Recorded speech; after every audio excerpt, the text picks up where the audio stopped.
just rolling. Day in the life of trucking Chucky.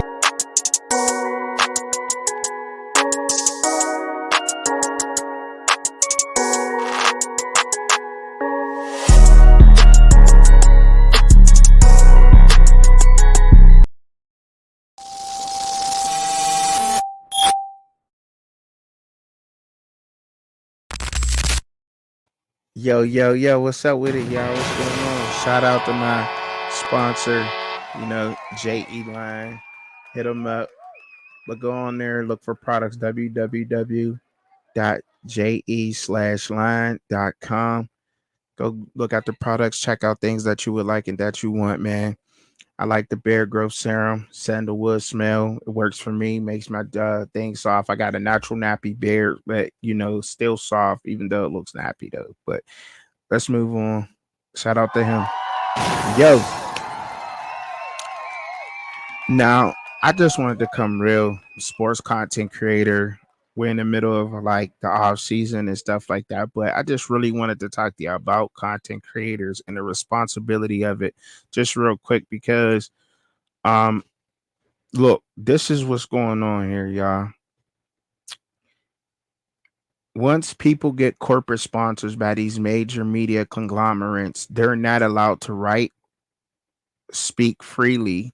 The First Amendment is definitely being taken away once you start getting these corporate sponsors and so forth and so on. So I've never really got on here and asked y'all to do anything for me, but I'm just asking y'all from whoever y'all watch, if it's your favorite, if it's me, support them. Support your favorite content creators. Support them all, no matter what they're talking about.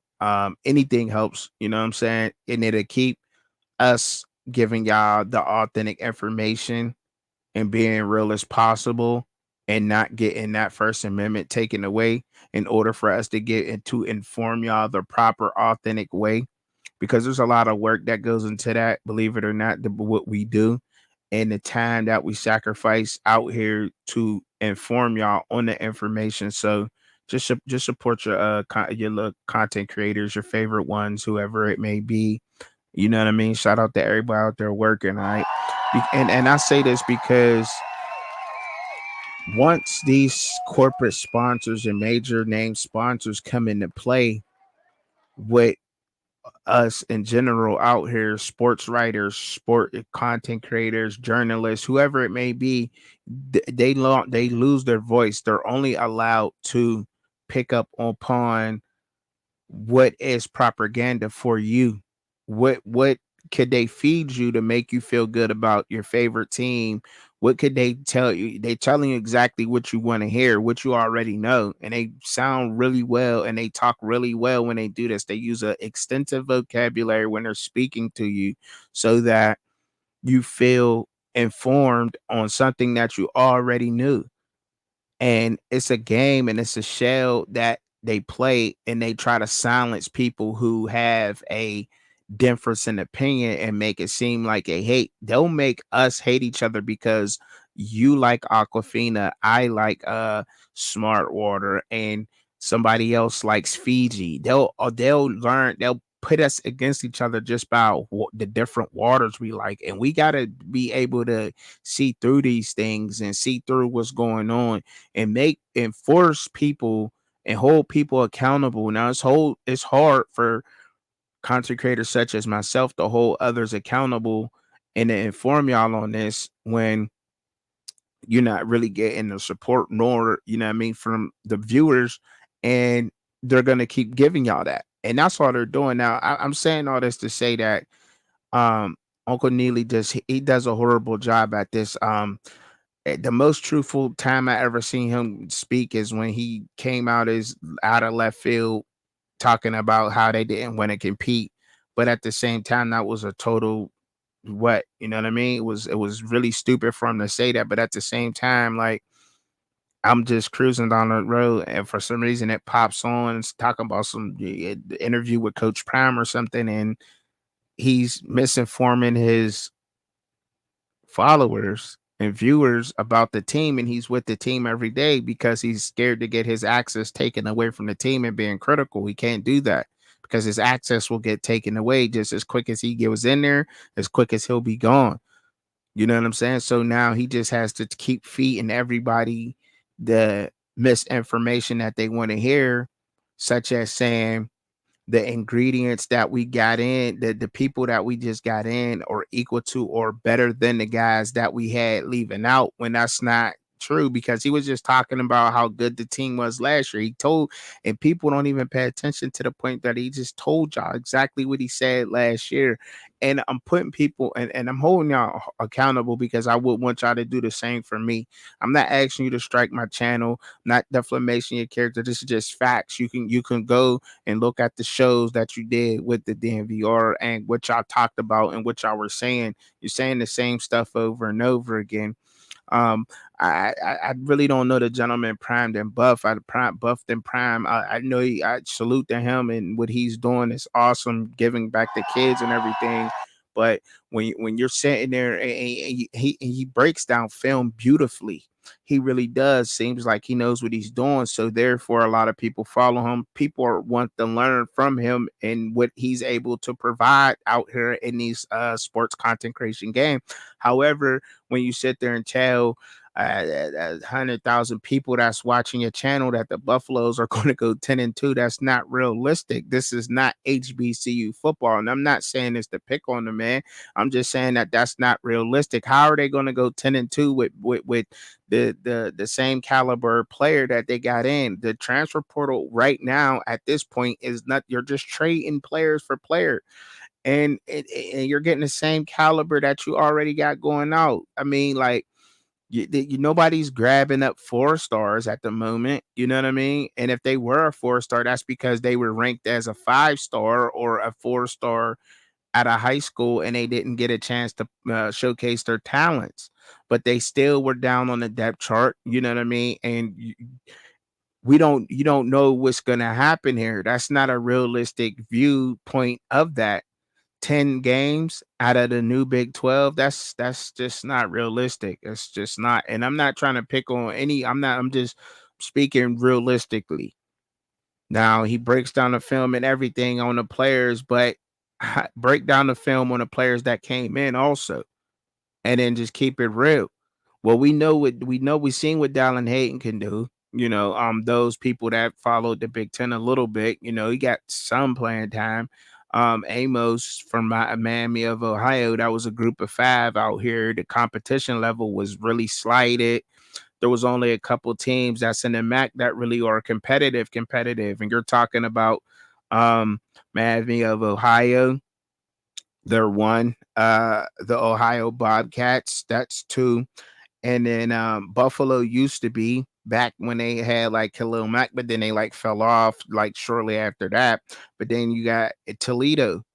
And other than that, like when you get to looking at that the MAC division and really breaking it down and the level of talent that's in there, um, I mean, I'm not dissing on nobody there, but I'm just saying in that particular conference in college football, like, come on, like, what are we talking about? You're talking about having the average starting cornerbacks over there are what size, and I'm not knocking on any of them because we just seen, Quinyon Mitchell go to the Philadelphia Eagles, but from what school? Toledo. There's on like that's what I'm saying. So and we're just not holding each other accountable. And then when we do, it's an argument instead of just saying, okay, well, I invite you to come on my show and we could talk about this and we or whatever else. If we're going to debate it, we're going to debate it. But we want to get into Twitter wars and talk tough on the internet. And it's like, for what, just to give somebody different and laugh about the whole situation and what's going on, because people are just misinforming their crowd. And for instance, I know they don't have nothing to do with this. Excuse me for bringing y'all up, but my co-host Shad, one of my moderators, and South Coast Kane, and another one, a Cuban King, Cuban Dumas, he goes by on YouTube. They informed on the Miami Hurricanes fairly, and they give the good and the bad, and I just think it's authentic, realistic takes upon the Miami Hurricanes.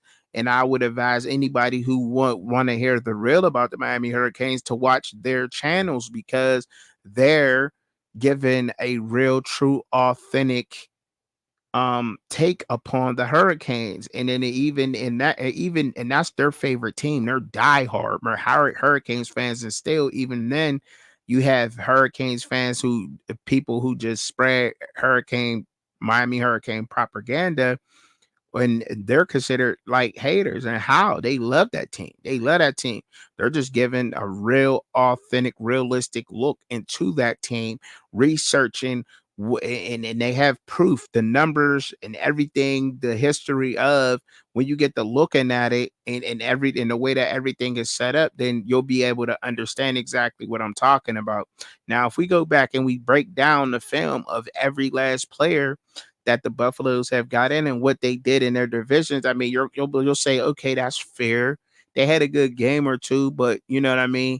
Their weakness is this. I'm a little concerned, and it's just up in the air. As far as the Big 12 right now, like, it's just up in the air. We don't know what's going to happen, but you having a new coaching staff out there, and you have a whole lot of new players, and they're talented. The Miami Heat was talented with LeBron James, Chris Bosh, and Dwayne Wade their first year. Birdman, all of them, they had a squad. Did they win it all? They didn't. They folded when it came down to it. Why? Because of the chemistry, the camaraderie of the team. It just wasn't there, and that takes time to build. There's a way of saying that, besides saying that, knocking the constantly knocking the players that you had, that you called Louis, and that you were telling the fans that they were so good and everything else. And now these players are so much better, but these players are leaving, and the players that left are non-competitive. But at the same time, Neely, you're like, these players are leaving their teams for the same reason why the other players are leaving, because and